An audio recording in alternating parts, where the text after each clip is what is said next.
All right. Thank you very much, everyone, for attending. I'm really excited to have all of you here and a part of this. This is an interesting chance to talk a little bit about innovation and change, and that's probably why you're here. My name is Dr. Cameron Norman, and I'm a psychologist, a designer, a consultant. I work and run the company called Cense. And what we do is we work with a lot of different organizations, a lot of nonprofits, governments, and healthcare organizations, and help them understand a little bit about change. And I'm going to talk a little bit about where this webinar and some of the things we're going to talk about came from here shortly. And we'll get a chance to introduce the day and talk about what it is that what we're all here for is the idea of understanding change. And so it's fall, at least if you're joining us from the northern hemisphere. The colors are out. It is probably the scene that most typifies change. And so it kind of makes a lot of sense that that might be an image that we start with. So today what we're going to do is we're going to talk a little bit about orienting ourselves towards a way of thinking about change and innovation. And we're also going to talk a little bit about some change strategies and a little bit about what it is. Because the idea around this is really to get you to think a little bit about what change actually means, given that we all know there's an awful lot of change going on right now. We're also going to talk a little bit about something new that I've been working on called the Cense Academy. We'll talk about that towards the end and really kind of begin this journey of discovery, learning, and innovation together. Now, this is a webinar is being recorded, so keep that in mind. You will get a link to the recording after this. So along with a few other things, I'm going to give you some materials and the slides as well. So you don't need to worry about whether or not you'll have access to slides or any other materials.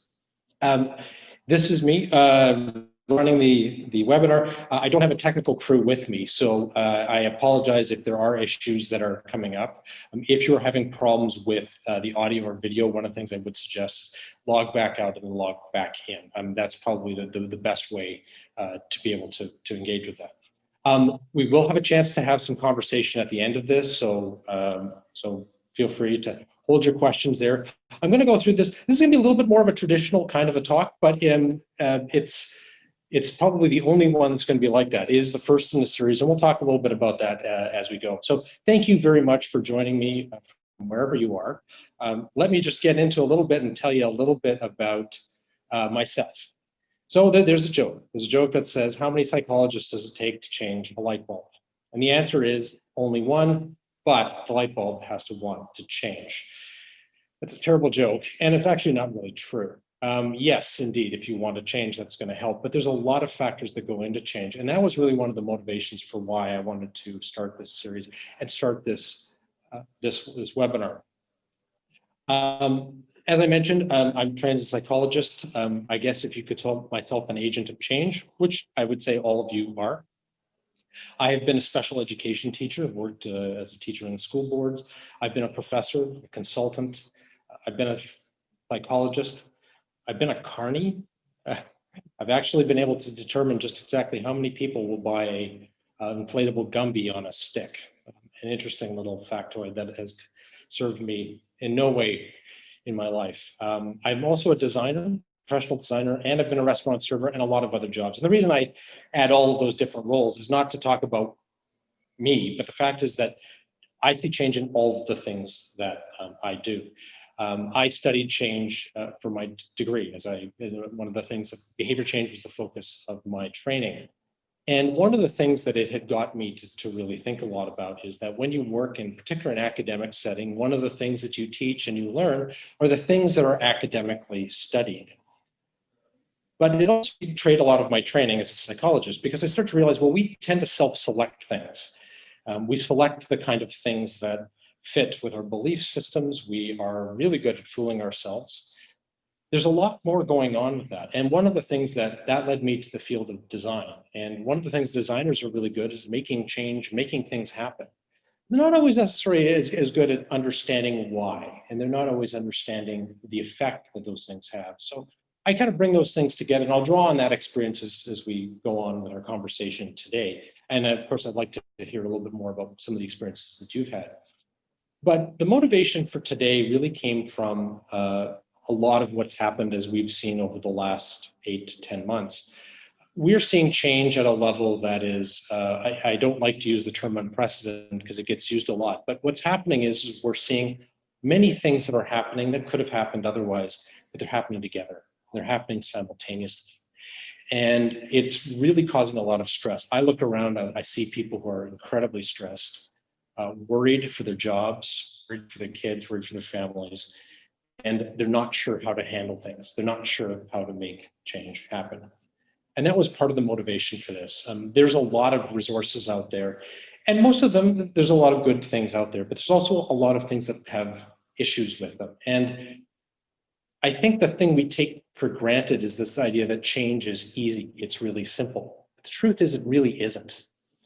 If change was easy, we would be able to do it a lot easier. We'd do it a lot faster, and it would be a lot less stressful. We'd solve more problems, we'd have far greater benefit.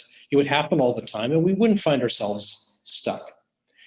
I find it a little offensive when you see these blog posts or webinars or anything like this that says, here are the 5 secrets to sustaining yourself during the pandemic, or here's the way to transform your business during COVID-19, from organizations that have no experience with that. It gives people false hope and people get discouraged. So I'm here to tell you that you can change. However, any model out there that tells you that change is easy is lying to you. And anybody who tells you you can't change is also deceiving you, just as humans tend to deceive themselves.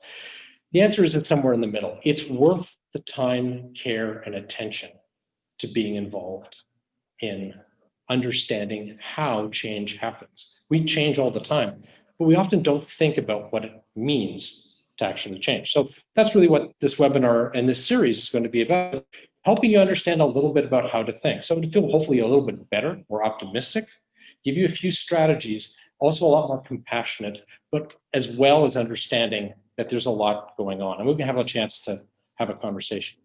Really what this is all about the mix. It is about the mix of all of these different things. It is about systems, it's about individuals, it's about your motivation, your habits, your attitude, it's about your personality, it's about biology, it's about your community and your organization, all that simultaneously. So I talked about this idea of innovation. So what exactly is innovation? And this is the definition that I have. This is probably not the definition you will find in any textbook or business school session or anything like that. It is learning transformed into value by design. And I'll tell you what I mean by that. Learning, there's a difference between being taught and learning. I think we all know this. How often have we had a situation where we find ourselves having been taught the same lesson we've been taught many times before, and you realize, I didn't learn that the first time because I didn't do anything different. I didn't change. And that's really what it is that it is about taking what you know and transforming it. So that's the change part, into value. And the value can be for the world. It can be a new product. It does not have to be anything technological. It can be social. It can be something that affects only you, but you get the value out of it. It can be something that can change the world. And the last part is by design. Design is the idea of doing it with intent. It's not that change happens all the time for reasons that we haven't planned for, natural disasters, a pandemic, those sorts of things. Those are forcing us to make changes. It's what we do with that really determines innovation. So it's active, it's about knowledge, skill put to use for change. So let's get back to innovation. I'm going to tell you a little bit of a story. So this is the story about change and innovation, and with a couple of characters that are going to be part of this webinar for the rest of our time together today. So this is the story of 2 friends. And these are 2 friends who wanted to make a positive difference with their ideas. They're starting to realize it's starting to rain.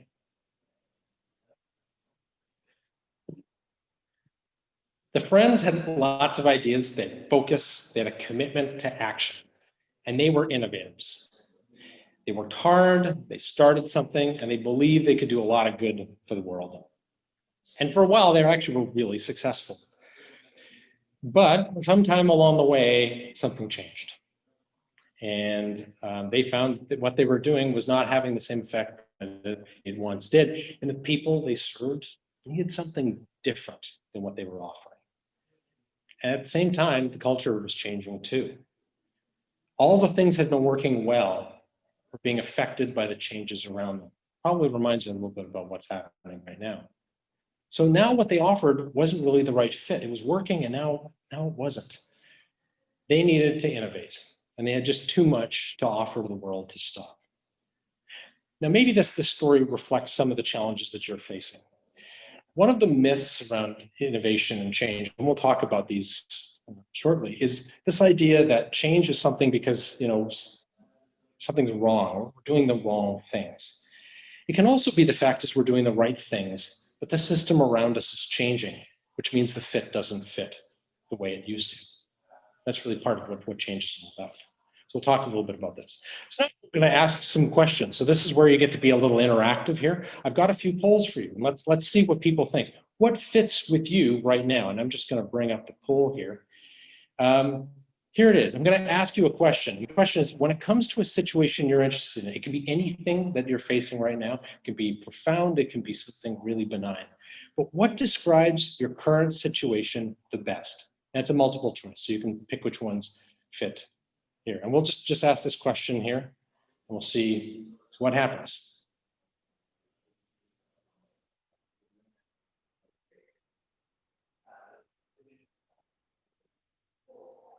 So let's see, got the results are coming in. If you've ever run one of these webinars, you know it often feels like it's election day here. You start to see polling numbers coming in here. Give you just a few more minutes here to see what your thoughts are. See, most of you voted.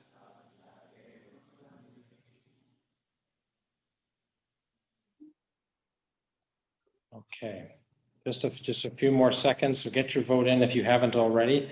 And of course, some of you might be on the phone or something like that, which makes this always a little bit more awkward than you would think. So let's end the polling here and let's see what we've got here. So here's what the results are. So what you might find is that what's interesting is, number one is I want to help others make changes happen, because sometimes the issue isn't about changing yourself. It might be helping someone else make a change. That's a very generous thing. It's out there. Second place is things around me have changed and I've needed to adapt. I think a lot of us are feeling that right now with COVID situation. Is we had things going really well, and now all of a sudden many of us are working from home, we're working from different spaces, we're working with places that we're not familiar with, that sort of thing. I want to make what's working well even better. I mean, that might be the idea, is that what you've got is actually working, but you see an opportunity to do something well. So those are sort of the top three. They're quite interesting, and it gives us a chance to see different motivations for why change may or may not be happening. So thank you very much for voting with that. So as we go on to our next journey, so whether you're looking here to learn some tools or techniques that you might help others, or trying to make a modification to what you're already doing, let's take a look a little bit at how that might fit as we move on now. So we think about our friends sitting on the beach, starting to look at the water. It's raining, and it's a little hard to tell what exactly is happening. You've got the water, you've got the splashes in the water, you've got the horizon. It's all relatively gray. There's still a lot happening. It's still the same ocean that we see normally, but the difference is there's something different. There's a lot going on, and we don't always know what's going on. And that's really one of the first starts. So just to give you a little bit of statistics, this is not entirely a lecture, but one of the things is this has been replicated multiple times, and organizations often find it very difficult. And we often see sometimes between anywhere from 60% all the way numbers up to 95% of people who are trying to do something different don't succeed. They don't get what they're looking for, and oftentimes they fail outright. And this is numbers before the COVID situation. I'm a big coffee lover, and I'm sure a lot of people are too. I love going to a cafe. That's one of the things that I love most in life. And I don't get to do that very much. And it's certainly not the same experience. If you're running a restaurant, if you're in the service business, you know firsthand just how businesses are having to adapt to what they're doing. A lot of us are now working from home, we're working remotely, we're working with PPE, a number of different things. So we know that these things are happening. But the other thing that's also really important is that to speak to that issue about things were working well, but now they're not, one of the things we often forget about is the relationships change.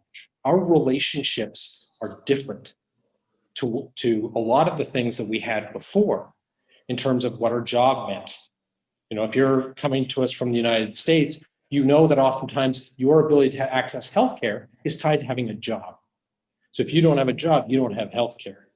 I'm happy to say don't have that same situation in Canada, but the same sort of things. That it's not just relationships. We're starting to see dynamics, and we're starting to see configurations of things that's shifting the way we understand where we are and what we do with this. The other thing is our environments are changing, and probably the best example of this is that your home. Your home probably was a place that you'd slept, you'd ate, you entertained friends, you had moments of joy, you maybe watched television or played games or something like that. Now, all of a sudden, what you're finding is home is a healthcare center, and not just in the sense of looking after people when they're cold. It's a place of health promotion. It's your gym. It's probably your office. It might be your school. It might be your children's school. It could be all kinds of things. And when we had the most of those lockdown measures, it became everything to us. It wasn't designed for that. And there's a lot of interesting things, the way to think about how we frame what it is that we do. But that framing is actually what's really quite critical here. And understanding the environments are changing. I tell you this because often we take these for granted. When we come back and think about change, we think it's all about me. What am I going to do? What is someone else going to do? But you also realize that environments are changing too. And that requires a different way of approaching things. So that's really where we're going to get into this idea about thinking about change. So if you want to sit there and think about it, it's great to be able to say, yeah, here's a tool, here's a technique. But if you actually really want change, the idea is how do you actually make it happen? And that's really something we're going to look at. Probably most of us at some point have picked up a book or attended a webinar. You could have watched a YouTube video, listened to a podcast, something like that that was designed to help you change. Of course, this isn't really that much different. But what I am trying to tell you is this idea that there's a lot of great ideas that you can package into a book. You can sell a book by having a single idea or a small cluster of ideas and make it go. Some of these books here, as you'll see, these titles are great. They've got some great ideas. But the thing is that they're taking one slice of a very complicated picture. So the answer might be, it's about habits. It's about your system. It's about controlling your emotions. It is about understanding others. It's about empathy. The answer is, as I said earlier, it's about the mix. It's about understanding that all of those things come together. And I don't think I'd be doing you a service by talking about things that, frankly, are too simplistic. I'm not here to sell the book. I'm here to talk to you about how to make change actually happen in your life. So there's this idea that if we just read enough, do enough, think enough, we'll make things happen.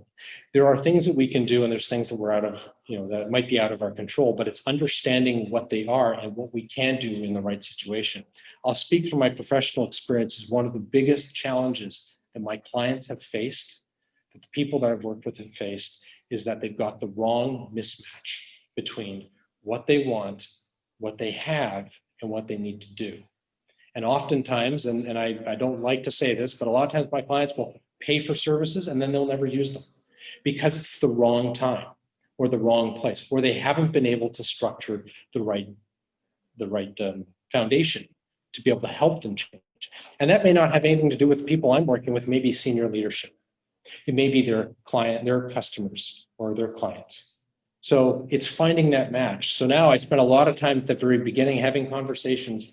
So you don't think that there's this idea that if you just learn more, fill your head with more things, you'll do more. So let's talk a little bit about myths. So one of the big things around change are these ideas about myths. So we will be having a chance to have some discussion about this, but one of the things that I want to really emphasize is that these are the kind of myths, these are the things that often hold people back. And the fact is that when you hold people back, they get discouraged and then they want to do less. We've all been in these situations. We've tried something and failed. key is to get back up. But you fail enough times, you start to get really, it gets harder to get up every time. And that's really one of the things that these myths help to contribute. So one of the first myths, the myth of control. So what the myth of control is, the idea that we have control over the situation.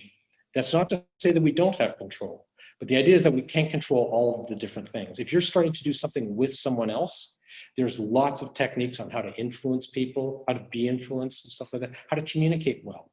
But the answer comes down to, it's not all just about you. It's also the person that you're communicating with is in another situation. And they may or may not be in a position to be able to receive the message that you're speaking, you're sending out to them, for an example. Another myth, rationality. This is one of my favorite ones. And this is one of the things that I saw when I was a professor teaching public health and behavior change, is that one of the things that we have to do as faculty is present a bunch of readings of that. And I was never very satisfied with that at all. Part of the problem is that most of the models of behavior change that help explain why we change are very rational. They're the idea that we identify what our problem is, we get some knowledge, we think it through, and then we pursue a course of action, and it leads to change. But what happens if, like our friends, you're staring out of the ocean, you're like, I'm not even sure where to go. I'm not even sure what to do. We know a lot.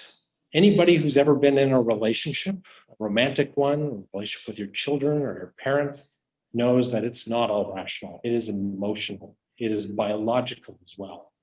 Those things influence us. We make a lot of our decisions based on non-rational models.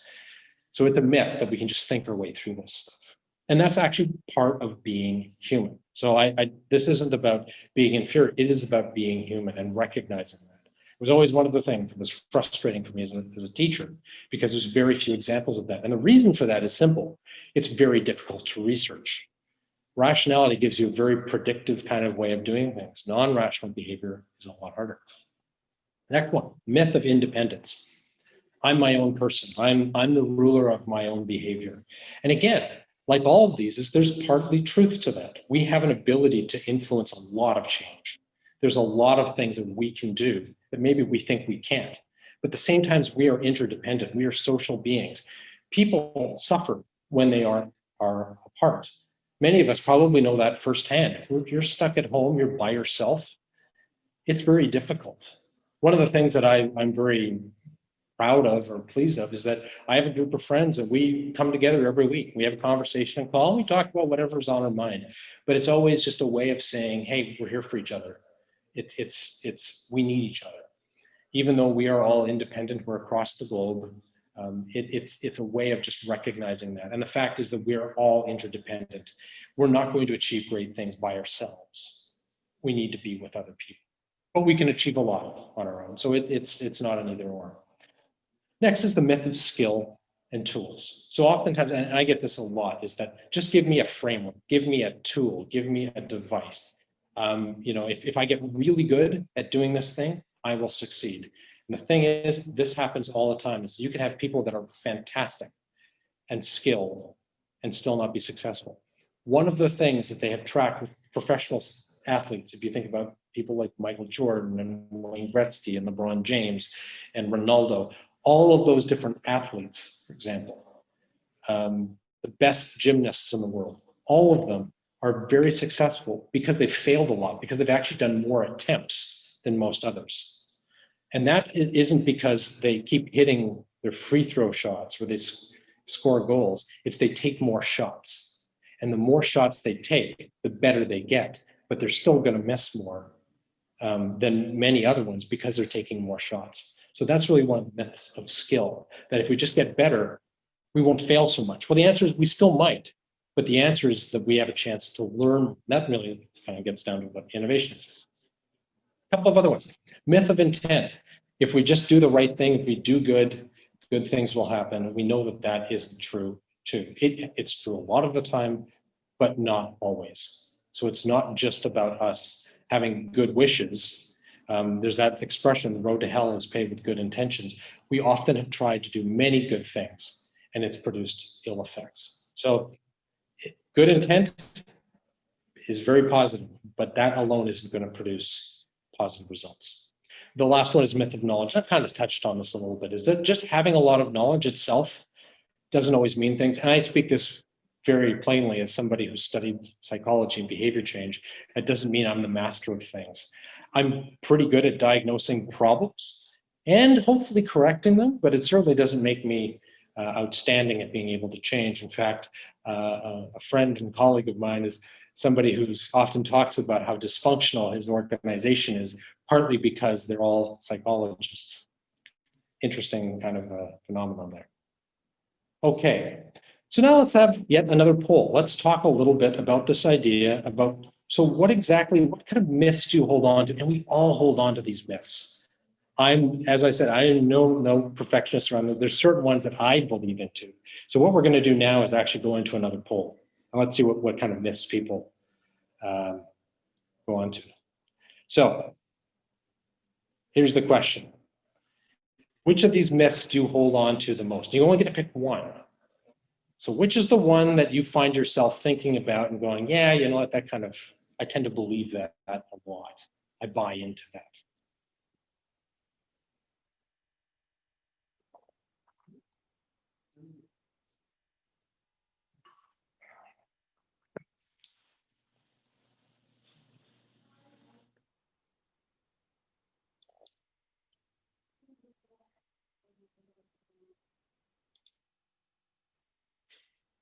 Okay, just a few seconds. Things to think about, isn't it? We often don't like to admit this. We don't like to admit this at all, this idea that really we're living life of a myth. I could probably say that I've subscribed to every one of these multiple times over, maybe in the same day. So just a couple more minutes here, and let's see how people voted. Okay. All right, so if we look at that, it's a little bit more distributed. The myth of skill and tool, it's all about what I have and how I use it. Yeah, if you just have the right stuff and just use it properly, everything's going to work. Sometimes it's true, sometimes it's not. And there's a lot of evidence to suggest that all of these are myths, because myths are usually often based in a kernel of a story that has some truth to it.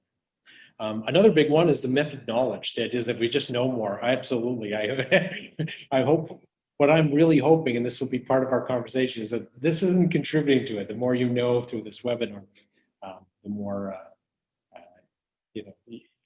you'll think you know how to do everything. Not to disappoint you. The myth of independence, that's another big one, is this idea that we run into a problem and we think, okay, I've got to solve this. And sometimes there's the problems where only you can solve your own problem, but a lot of times there's opportunities for others to do something in there. What's interesting is the myth of rationality. That does surprise me a little bit, because I often think that these are somewhat interdependent. Anyways, really interesting there, the myth of control. That's one that I know I like to think about a lot. I'm often thinking, I got this. We often say, I got this. And actually, sometimes I don't. That's just simply the truth. All right. So let's return here. So this is one of my favorite little guys. It's around my office. Freud. Freud was interesting, and his ideas have influenced a lot of psychology. Some of them not as much anymore. But one of the things that he talked about, one of the things that he was very good at identifying, was this idea that there's a lot going on. There's a lot going on that we're very aware of, and there's a lot of things that we're not aware of. And so this idea about really trying to pay attention to patterns in our lives, in the lives around us, are really some of the things that we can start to learn about how to make change happen. And remember, this is about innovation. Innovation is about change by design. So the more we understand the patterns, the more we can understand what to do. So now we shift into this idea about thinking about innovation. So let's return to our friends. Our friends are sitting there. The rain has stopped. Still a little gray. Still trying to figure out, so now what do we do? How do we make this work? Now this is where we're going to shift a little bit into a different kind of way of talking about it. So let's start with the basic elements. So if we think about anything in nature, and change is probably, as often they say, is the one true constant in life, is that we start with those basic elements. one of the things that we get to see is this idea, but there are some foundations for things. So one of the things that I learned is learning conflict resolution training. That's not to say that I'm particularly good at it, but anybody who's done mediation in that, some of you might be familiar with the model of trying to looking for the third solution. Because oftentimes when we're in a complex situation, this is a situation that most of us find ourselves in most of the time with other humans when we're in a situation of challenge, is that there's this tendency to go either or. Well, let's do this or let's do that. But often what we find in conflict resolution is this idea that there may be a third option that people hadn't thought about. And what we find in complex situation is the idea of dichotomies, black or white, light or dark, this or that, north or south, anything like that, tends to create some problems. But then you have to make a decision between two things. And sometimes what is the middle ground? You know, if you think about even like the United States election, two main parties, what's the middle ground between Republican and Democrat, for example? Is there a way to be able to do this? And that's part of the reason why people get so disillusioned, is that you need some type of a third way of looking at things. That middle part is really quite powerful. Now, what that does is it actually creates a shape that's called a Rolo triangle. And that's for those math geeks out there. I won't get into that. But what that does is help frame the elements of innovation. And there's four kind of clusters of these elements that come together. We're just going to talk a little bit about these before we have our conversation. So we'll go into each one of these things, but each one of them contributes in different orders, just like nature. They contribute to different degrees into shaping how innovation is done and what it is. But they're the things to think about while you're actually trying to create something new. Because one of the myths of innovation, not necessarily change, is this idea that if we just come up with a good idea and execute it well, it'll all work out. But there's a lot that goes into that, and oftentimes people don't have the resources. As I said before, I've dealt with clients who they're in the right space, but they just simply don't have the ability to manage. They don't have the right ingredients. So we'll go through these and then we'll be able to have a conversation and I'll be able to take some questions. So the one thing also about these elements is the way they're configured. They can be configured in almost any particular way.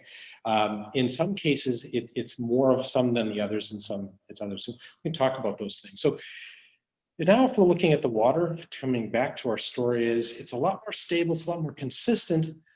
We're still trying to figure out how do we dive into it. So let's talk about this. The first one is frames of inquiry. There's three different dimensions of these things. These are probably the biggest ones. These are the ways, the lens of which we frame what it is we're looking at. These are about psychology, systems thinking, and evaluation. So psychology is really about, these are certainly some of the elements of psychology, and it's far beyond what we're able to cover in a webinar, but it's these multiple things in there. So if you're thinking about how do people perceive a problem, or how do they perceive a solution? How are they thinking about something? How are they feeling? This is that emotional part of it.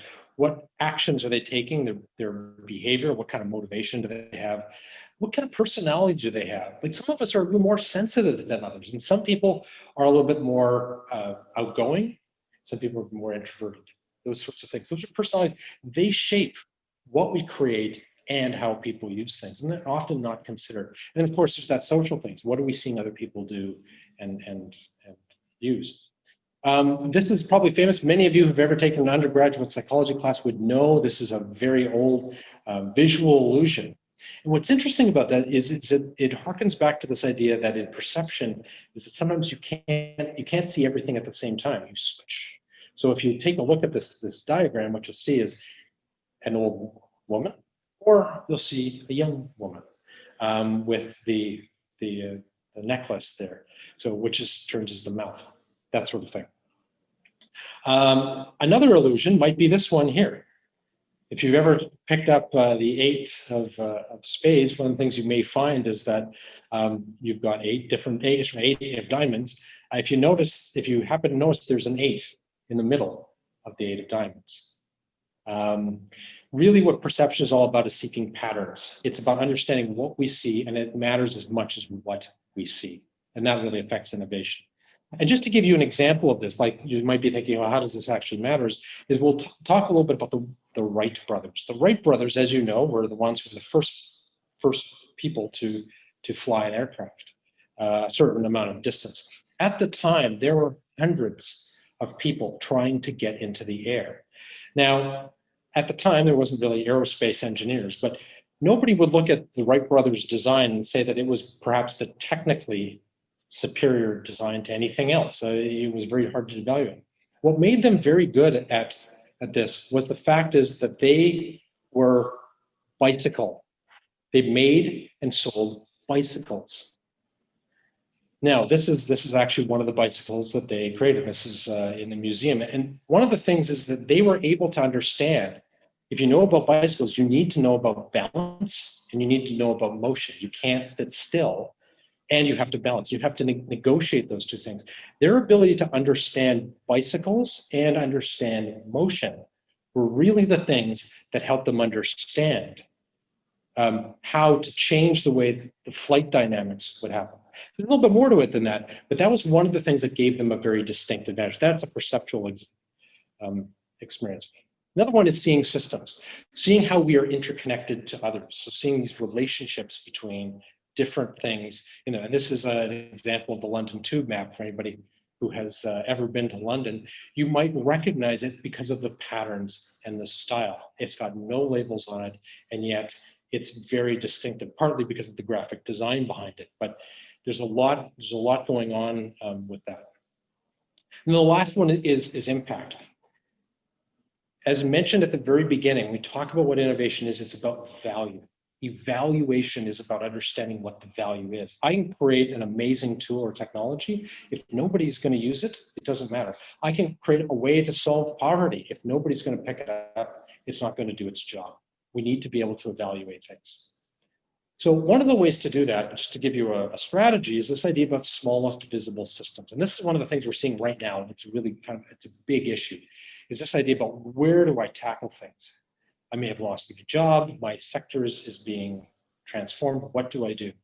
And there's a lot of conversation out there you'll see about we need systems change, we need all kinds of different things out there, and that might be true, but it's very difficult to understand where to start.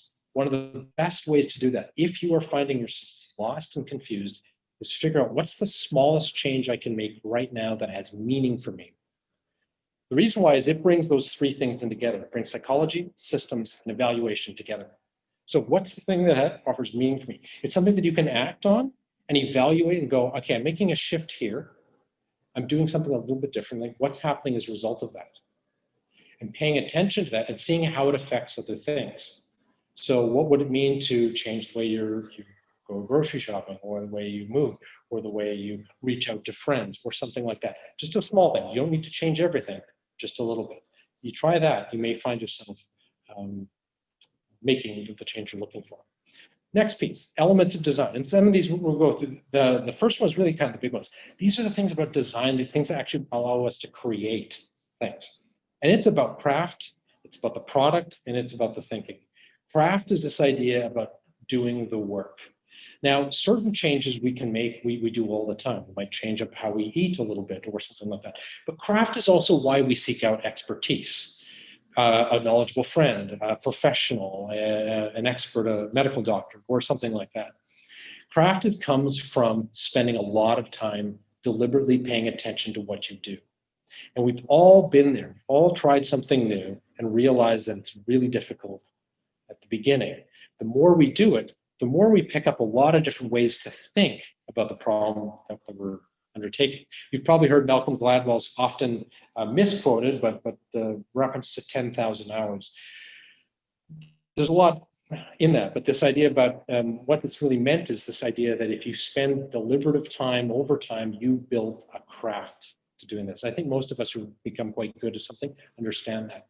It's also this idea about design thinking. Again, we don't have the chance to really get into that, but it's this idea about understanding ideas, freeing ourselves from constraints, and thinking a little bit about what does the problem look like from different perspectives? How do we use empathy to try and understand the people we're trying to influence, whether it's a personal change, an organizational change, or we're trying to look and launch a new product or service? what does that look like from somebody else's perspective? And how do we design around that? What's the thinking? And the last piece, of course, is your product. This is a little bit more broad because it depends on whether you're crafting a technology, a new service offering, a policy, or something like that. So we're going to have one more poll before we break to our final piece and our discussion is, what do you need to innovate and make some changes happen in your current situation? So we're going to now go to one more poll here. These are the elements of design. What is the thing that you're most in need of improvement? If you think about something you're tackling right now, is it craft, like lacking the deep knowledge, skill, and experience to do something? Is it about your product? You're not generating the right thing. It's not attractive. Or a new way of thinking. Is it a way of thinking about the product? And it could be anything you want. This could be a personal product. It could be a corporate product. It could be something that you're looking to develop.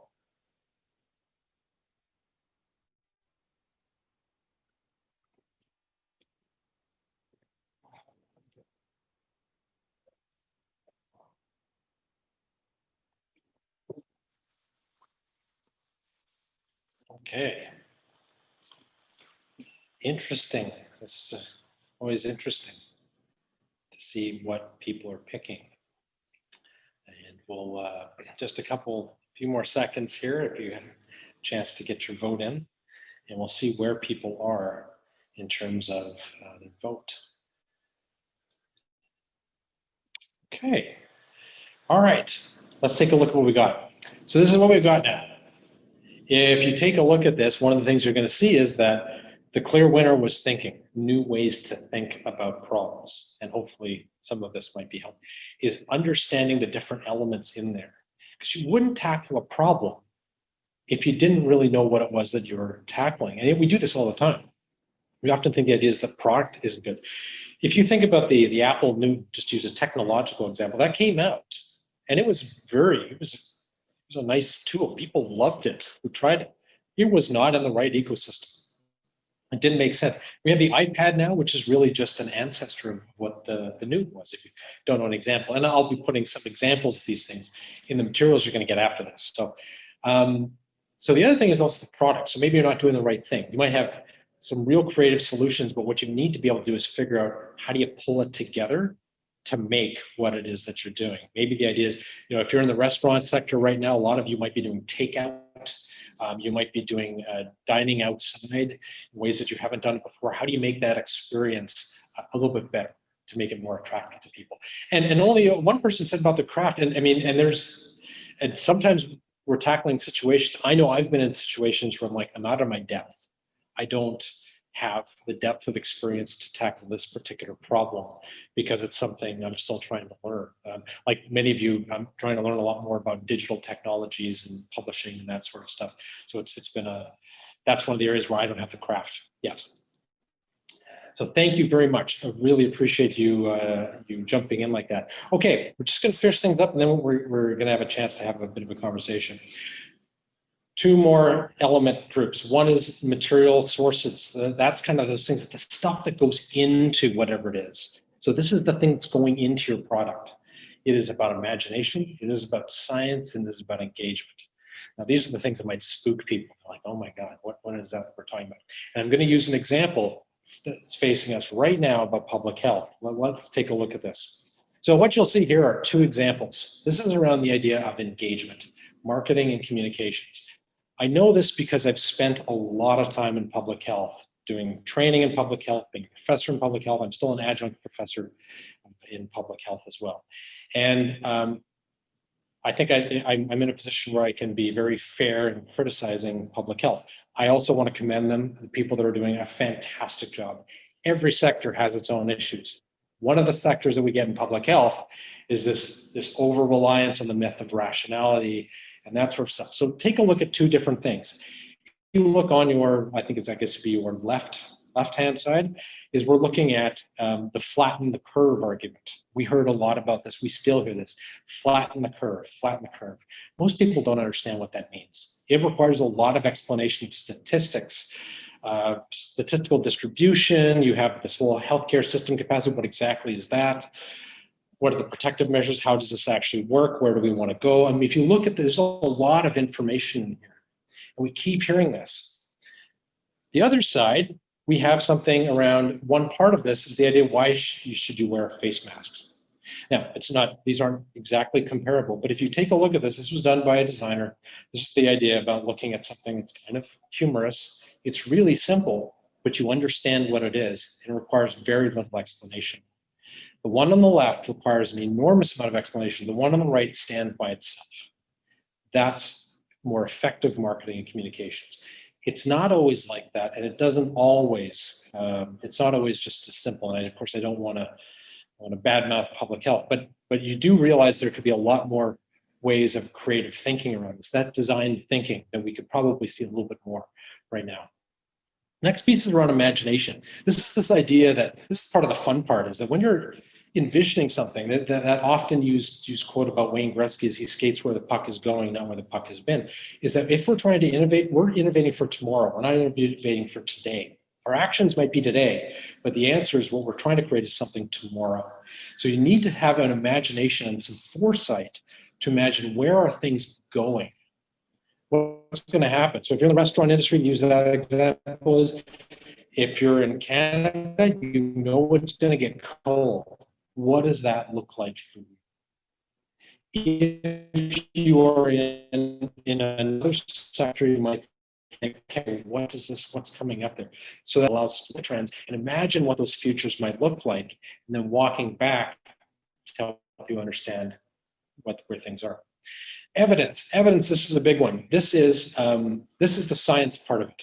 Now, understanding the best science out there. Now, not all of you have to be a scientist. Some of you are scientists, some of you might not be scientists. But the point is, we want to take evidence. We don't want to just build these ideas based on nothing.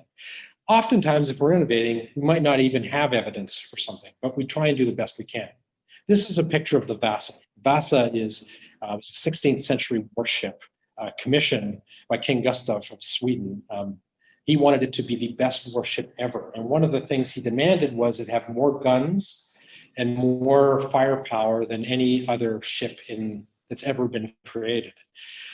The shipbuilders, not wanting to upset the king, just agreed, said this is a good idea. But there was no evidence that you could put that many guns on a ship, and particularly you wanted to put them up high. So on the day, the greatest ship ever, warship at that time, launched out of the harbor at Stockholm. It was less than a mile off of the dock when it sank and tipped over because it was overloaded. It had way too many guns on it. It was way too heavy. He didn't listen to the evidence. The shipbuilders didn't listen to the evidence, despite the fact is that it was there. And the Swedes have actually dug this thing up and put it in a museum. So that's an example of science. The last things are product qualities. Now, I won't spend a lot of time with this one here. This is something we can see really in any of us who are using Zoom, which you're using right now, is this idea of remote work and online learning. And this is about form, fit, and function. If we think about what Zoom or any of these other tools and technologies meant 8-9 months ago, it was probably something that somebody who had a sick child at home, or somebody who missed their flight connection, somebody was joining, or you had never had a chance to be able to have a conversation with them in the first place. Very few people. My friend, my great friend and broadcaster and innovator, Jeff Wilson, does a lot of work with, he actually got on this early and interviews people, MMA fighters, using different technologies. He uses Skype and other things like that. But a lot of us weren't thinking about it as a real tool. And one of the things that now we're starting to see, oh, this is a learning platform. Oh, this is a way to connect to my school. Oh, this is the way we have normal conversations. Or we're having coffee time chats. I mean, I have this with my colleagues. We're now seeing the form, fit, and function of something like remote learning as being very different. Which brings us to the last piece, and this is where we're going to have just a couple minutes, and then we'll have a chance to have a bit of an open conversation before we wrap up for lunch or dinner or wherever you may happen to be. I did want to just make an announcement here just around the idea of the Cense Academy, and this is something that I've been working on as part of that motivation for seeing people struggle around change. Not everybody wants to, and not everybody should, and most people shouldn't have to go to university to learn how to do change. If change is something that we're having to do to survive, to thrive, and to be our best, it should be something that's made accessible. So I developed something that's called the Cense Academy, which is launching very soon. This is a bit of a plug, but just bear with me for a moment. It's really meant this idea of looking at all of this stuff and starting to think about how do people learn, how do people teach. In the middle of the pandemic, a strange little story was I actually had surgery on my arm and was laid up for a month. And I spent a lot of time taking a lot of those courses that I'd signed up, those online courses, and I hated them. I hated just about all of them. I don't even like the term hate, but I mean, I found them dull, I found them uninteresting, and I found them not reflective of the way I do things. And I think with change, that's probably more than ever. We often want to do change. Sometimes you want to sit down and do a deep dive. You want to take an entire course. You want to immerse yourself, and you want to read one of those giant books that I'm showing earlier. There's times you just want a quick hit. A little piece of knowledge will help you leverage what you know to allow you to what you do. Sometimes you just need to see how something was done. Ever tried to fix something and go to YouTube? Those kinds of things. We see that all the time. So why can't we learn that way? And if change is really important, why isn't there a way for us to be able to learn how to do that just a little bit better using ways that make sense for us? No pun intended, but that's where I thought, I think it's time for this. So what the Cense Academy is really a way of actually doing that. And I'll give you a little bit of materials around this, but basically the idea is that forming this idea about some of our best ideas come over coffee and tea, that it's really about layers of learning built on design. So what it is as you will start to see things through Instagram, Twitter, and Facebook. I've been keeping a blog now for 10 years. That's transforming and changing. So there's these sorts of things. And you will have these resources available to you. And then lastly, there's the idea of, so you got these ripples, which are a little bit more detailed maybe on the topic, just an idea to get you going. And then there's waves. And the waves is really this idea about creating a community. And a community is something that you can drop in, drop out of. You can be highly active, involved, just like our real communities. Webinars like this, as well as courses and coaching, so those things are going to be available. This is what I've been focusing my energy on because I think the time is here, and hopefully you think the same. But it's going to be available, and you'll have some opportunities to see that. But a place to try and fit things there. So to end our story, the sun came out after all of this, and that's the end. Or not, maybe it's the beginning. So thank you very much. I really appreciate you bearing with me on what is a bit more of a me talking to you rather than us having a conversation. But what I will do here is just stop the sharing, and actually there is stuff in the chat. If you have a question, feel free to ask them. What I do want to say is just to remind you of a few things. So one of the things that I will be doing is you will be getting a copy of the recording, which is great, so you can come back and look at it as you'd like. You are going to also get a number of resources to really help you start to do stuff like this. Most of these things are relatively accessible. For me, it's all about utility. If you can't understand it or you can't use it, it's not useful. I can give you tons of studies and stuff like that, but it really has to be practical and based on something else. I did get a question here. So here's the question from Heidi. Is there something different about how you evaluate design thinking? Well, that's an interesting question, quite a specific one. But design thinking really is that one of the things that I would say is that if you're looking to innovate and you're looking to generate new ideas using something called design thinking, which is kind of an approach. I wouldn't say it's a method. Really what that idea is looking at ideas. So how it was run, number one. So did you allow people that chance to have the conversations, and did you generate any new ideas or new thinking? How many ideas? And I don't want to use that as a hard marker because I think that's a bit misleading. It's not necessarily about volume. But the other thing is that were people able to take those ideas and work with them and craft something? For those of you who don't know design thinking, it's really about generating ideas, funneling them into trying something out, prototyping them, testing them out, evaluating them, refining them, and sort of doing that circle. really what it is it's about trying to understand to what level did people go through those things together. So that's one of the way I would say evaluate design thinking. And so with that, I want to thank you for bringing change to wherever it is that you're doing it. And keep safe, keep well. Thank you all very much. And I hope to see you again very soon. And if you have any questions, feel free to reach out. This is important stuff, and you're all doing very important work. Thank you very much.